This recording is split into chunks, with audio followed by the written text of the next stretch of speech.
Okay, so I never used this thing before, so please, give me a break. This is actually my first time like using this item set, and I had a little trouble putting everything together. So I'm gonna try to explain, build paths for Shen the best way as possible. Just going off this first build path, I'm showing you my typical build set against the simple teams where you have AD top, AP mid, AD or AP jungler, uh, ADC, and support. Simple as that. So I usually start off with cloth and 4 pots because I like my pots, and having 4 pots during the line of face can be very, very helpful. Plus, buying cloth armor first, I always want to like build into one of these two items first. I usually go Sunfire over Randuin's more than anything, unless I'm playing against Jax or Tryndamere. And after one of these two items, I end up building into my boots and getting Spirit Visage. I use Spirit Visage over its counterpart, Banshee's Veil, because I like the cooldown on Spirit Visage and the increased healing by 20%. I mean, which really isn't needed for Shen, but you can get your healing from other sources and whatnot. And then here you have either Merc Treads or the Lucidity boots. Either or works. I usually get Mercs over Lucidity if the enemy team has a lot of CC and that 15% initial tenacity isn't enough.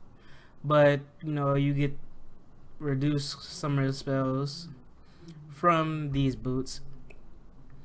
Has a fourth item when I'm counting boots, or is that third? Yeah, fourth item. You can get Titanic or ZZ Rod. Titanic is helpful. Both, help with wave clear and pushing waves. Titanic costs a little bit more. It also gives health, but Titanic on Shen is really good. Trust me when I say getting Titanic on Shen, you can like basically trash anybody's carries.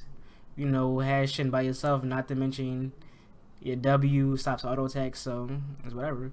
But with ZZ Rod, you can apply a lot more pressure because you can basically have one lane push by itself while you're pushing another lane, so you're applying pressures in 3 areas, not 2. And I say 3 because you can always ult into a team fight and help out your team even when you're not there. That's what it's all for, and that's what you need to utilize.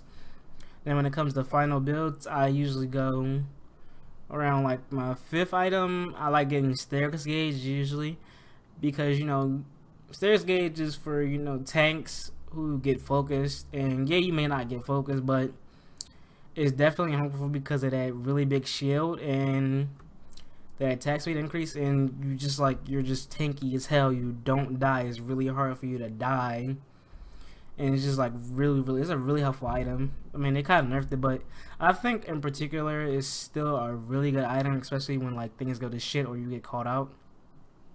And then has a 6th item. You can like substitute that 6th item for any one of the items you didn't build to just help you finalize the final build of Shen.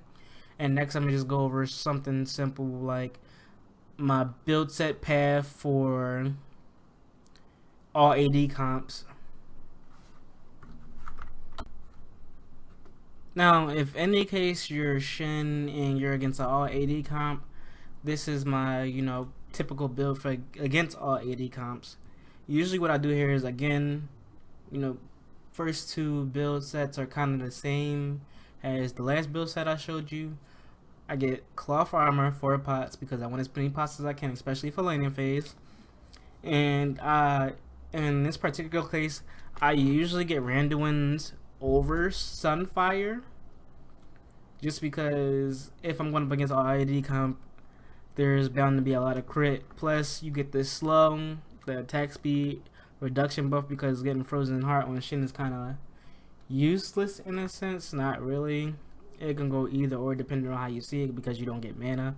You don't benefit from mana getting Frozen Heart on Shen. But Randuin's usually is my move over Sunfire Cape. And after one of these 2 items, I get Ninja Tabi because of the 10% damage from basic attacks, which most AD champs usually they tend to rely on a bit, so it definitely helps. And I get Thornmail second just because of that passive. I like its passive a lot, and that along with Ninja Tabis, you're blocking a lot of damage and dealing a lot of damage back. Not to mention, you know, Shen's already really underestimated damage. Now I'm going on the 4th and 5th. You can build these either way you want. This one could be 4th, this one can be 5th. It doesn't matter. But generally, after Thornmail, I want to get like way more health because I'm not as tanky as I should be. Just, you know, if lane or the game is going pretty even, you know, nobody's really too far ahead. So if the game's going even, I'll get more Mogs because of that 200% base health regen. And, you know, the Warmog's Heart, this will definitely put you over 3,000 health after, you know, one of these items. And then you get this, especially leveling up and everything. And then Deadman's Plate is really good because you can, you know, you get the health, armor, blah blah blah, but also because of the Dreadnought passive, which, you know, at 100 stacks you move fast as hell, and then you can either substitute the 6 item you want for one of the 2 you originally didn't build, or you could either go as far as getting Sterak's Gauge if you want. I didn't put that in there, but you can definitely get Sterak's Gauge. It is not the worst item. Or you can even get Titanic Hydra if you want to do a little bit more damage because you feel like you have enough armor already as it is. Either or, this build is definitely a sure-fit way to put you in the best position again to win against an all AD comp.